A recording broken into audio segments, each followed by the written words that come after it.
जलम ददाति जीवनम, जलम विना मरणम असं एक संस्कृत सुभाषित आहे। याचा अर्थ पाणी हे जीवन, पाणी नसेल तर मृत्यू अटळ। भविष्यात तिसरं महायुद्ध हे पाण्यामुळे उद्भवेल आणि त्या युद्धात भारत देखील समाविष्ट असेल असा अंदाज बऱ्याच जलतज्ञांनी वर्तवला होता। पण 2014 नंतर भारतातील राजकीय परिस्थिती बदलली आणि देशात राष्ट्रवादी विचाराचं सरकार आलं आणि देशासमोरच्या मूलभूत प्रश्नांना हात घातला गेला।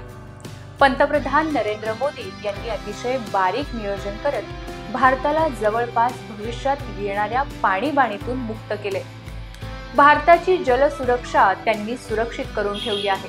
नेमकं कसं काम पंतप्रधान मोदी यांनी केलंय, चला जाणून घेऊया। नमस्कार, वृत्त मराठीमध्ये आपलं स्वागत। 21व्या शतकातील सर्वात मोठ्या आव्हानांपैकी एक आव्हान म्हणजे जलसुरक्षा। या शतकात तोच देश पुढे जाईल, तोच प्रदेश प्रगती करेल ज्याच्याकडे पुरेसे पाणी असेल आणि योग्य जलव्यवस्थापन असेल।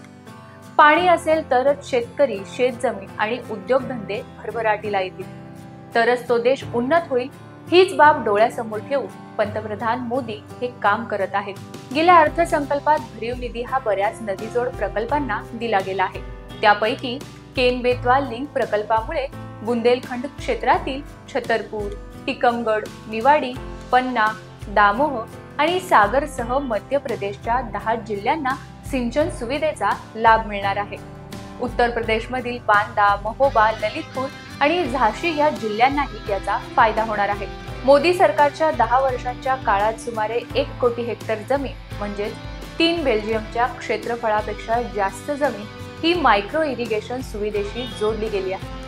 स्वातंत्र्याच्या 75व्या वर्षपूर्तीनिमित्त प्रत्येक जिल्ह्यात 75 अमृत सरोवर निर्माण करण्याचा उपक्रम राबवण्यात आला, ज्या अंतर्गत देशभरात 60,000हून अधिक अमृत सरोवर तयार करण्यात आले आहेत। देशभरात जलशक्ती अभियान कॅच द रेन देखील सुरू करण्यात आलं असून त्या अंतर्गत 3 लाखांहून अधिक पुनर्भरण विहिरी म्हणजे रिचार्जेबल विहिरी बांधल्या जात आहेत। स्वातंत्र्यानंतरच्या 7 दशकात केवळ 3 कोटी ग्रामीण कुटुंबांकडेच नळाद्वारे पाणी कनेक्शन होतं। मागील 5 वर्षात 12 कोटी नवीन कुटुंबांपर्यंत नळाद्वारे पाणी पोहोचवण्यात आलं आहे। या योजनेवर आतापर्यंत 3.5 लाख कोटी रुपयांहून अधिक खर्च करण्यात आला आहे। जल जीवन मिशनचा आणखी एक पैलू आहे ज्याची तितकीशी चर्चा होत नाही, तो म्हणजे पाण्याच्या गुणवत्तेची तपासणी। पिण्याच्या पाण्याच्या गुणवत्तेची चाचणी करण्यासाठी देशभरात 2100 वॉटर क्वालिटी लॅब अर्थात पाणी गुणवत्ता तपासणाऱ्या प्रयोगशाळा तयार करण्यात आल्या असून त्यासाठी गावातील 25 लाख महिलांना प्रशिक्षण देण्यात आलं आहे। यामुळे देशातील हजारो गावे विषारी पाणी पिण्याच्या अडचणीतून मुक्त झाली आहेत। सर्वसामान्य जनतेला आजारांपासून वाचवण्यासाठी हे अत्यंत महत्त्वाचं कार्य आहे। आज भारतात दर आठवड्याला एक नवीन विद्यापीठ स्थापन होत आहे। प्रत्येक दिवशी एक नवीन ITI ची स्थापना होत आहे। आज भारतात दर तिसऱ्या दिवशी एक अटल टिंकरिंग लॅब उघडली जात आहे, जिथे विद्यार्थी वर्गात शिकवलेल्या अभ्यासक्रमावर आधारित व्यावहारिक दृष्टिकोन वापरून दैनंदिन जीवनातील आव्हानांवर स्वतःचे उपाय तयार करू शकतात। आज भारतात दररोज 2 नवीन महाविद्यालये बांधली जात आहेत। सध्या देशात 23 IIT आहेत आणि केवळ एका दशकात ट्रिपल IIT ची संख्या 9 वरून थेट 25 झाली आहे। IIM ची संख्या 13 वरून 21 झाली आहे। 10 वर्षात एम्स ची संख्या तिपटीने वाढली आहे, तर मेडिकल कॉलेजांची संख्या जवळपास दुप्पट झाली आहे। वर्ष 2013 मध्ये भारतातील फक्त 9 उच्च शिक्षण संस्थांचं नाव QS रँकिंग मध्ये होतं। आज ही संख्या 46 वर पोहोचली आहे।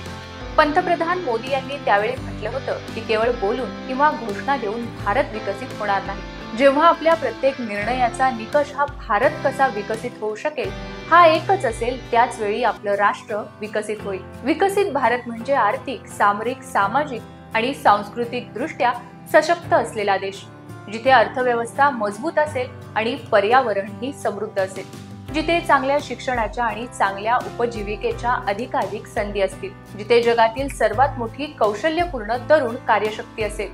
पंतप्रधान मोदी यांनी आग्रह केला की स्वातंत्र्याला 75 वर्ष पूर्ण झाल्यानंतर एकदा मूल्यांकन केलं पाहिजे की काँग्रेस सरकार जिथं होती तिथं काय काम झालं आणि काय परिणाम झाले।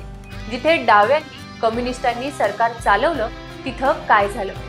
जिथे घराणेशाही पक्षांनी सरकार चालवलं तिथं काय झालं? जिथं संमिश्र सरकार चालली तिथं काय झालं? आणि जिथे जिथे भाजपला सरकार चालवण्याची संधी मिळाली तिथं काय झालं? Social media influencer Jaysing Mohan यांनी आपल्या फेसबुक पोस्टद्वारे या प्रश्नांना वाचा फोडली आहे। या सगळ्यावर तुम्हाला काय वाटतं ते आम्हाला कमेंट करून नक्की सांगा आणि पाहत राहा वृत्त मराठी।